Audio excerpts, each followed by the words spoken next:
അയ്യോ, സത്യമായിട്ട് തന്നെ അന്വേഷണമുള്ള വരവ് തന്നെയാ. അക്ബർ എന്താണ് അങ്ങനെ പറയാൻ കാര്യം? അക്ബർ എന്താണ് അങ്ങനെ പറയാൻ കാര്യം? അതിലേറെ മോശമായിട്ടുള്ള വാക്കുകൾ പലർക്കും കൊടുത്തിട്ടുണ്ട്. ഞാൻ മാത്രമല്ല, അവരെല്ലാവരും മറ്റുള്ളവർ അങ്ങനെ ചെയ്തു, അതുകൊണ്ട് ഞാൻ അങ്ങനെ ചെയ്യണമെന്നല്ല. അങ്ങനെ അധികം നീ ഉദ്ദേശിക്കണ്ട. അതൊക്കെ നേരത്തെ ഓരോന്ന് ചെയ്തു കൂട്ടുമ്പോ ആലോചിക്കണമായിരുന്നു. എന്താണ് രേണുവിന് പറയാനുള്ളത്? ചമ്മിപ്പോയില്ലേട്ടാ അത് കേട്ടപ്പോ എല്ലാവരുടെ മുന്നിൽ. എത്രയൊക്കെ വന്നാൽ ഒരു പെങ്കൊച്ചല്ലേടാ. വല്ല കാര്യമുണ്ടോ? എന്റെ അറിവില്ലായ്മ കുറവുണ്ട് അങ്ങനെ പറഞ്ഞു പോയതാണ്. ഇതൊക്കെ ആരെങ്കിലും വിശ്വസിക്കോടൂ? ഞാൻ വിശ്വസിക്കണ്ട.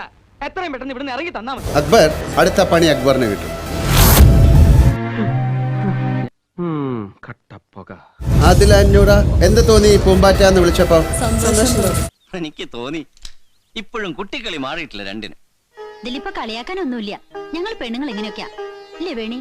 ആ പിന്നെ തിരിച്ചു കൊടുത്ത പേരുകളൊക്കെ നല്ലതാണല്ലേ? എന്താണ് അത് വളരെ ഇഷ്ടമുള്ളൊരു പേരാണോ? ഭയങ്കരമായിട്ട് വെറുപ്പിക്കലും അഭിപ്രായം. നിങ്ങളുടെ ഇഷ്ടത്തിന് വേറൊരാളെ പെരുമാറണോ? കാര്യങ്ങളൊക്കെ കൈവിട്ട് പോയല്ലോ. നിങ്ങൾ പറഞ്ഞ വാക്ക് അതിൽ തന്നെ ഉറച്ചു നിൽക്കുകയാണോ? ഏതായാലും നമുക്ക് കിട്ടാവുള്ള നമുക്ക് കിട്ടാം. ഇനി ആ ഏരിയയിലേക്ക് ഞാനില്ല.